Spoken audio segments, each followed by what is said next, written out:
এখনো সর্বসরা 3 জন টাকার লগে বাজার নাই, ছোট ছোট গাড়ির লগে বাজার নাই। আপনাদের সাথে বোঝা করা হলো ট্রাক ড্রাইভারদের সাথে, বাস মালিক সমিতির সাথে নাকি?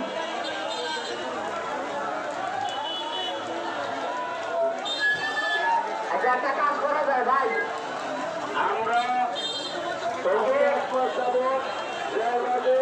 অত্যাচারে আমরা পুরো অধিষ্ঠিত। আমাদের ব্যক্তি নেতা থেকে শুরু করে পুরো খোলাখানা সিন্ডি চালকদেরকে মারধর করেছে, সিন্ডি আটকে রেখেছে, সিন্ডি গ্যারেজ ভেঙেছে, সিন্ডি গড়ি ভেঙেছে, আমাদের হাত পা ভেঙেছে। আমরা আশ্চর্য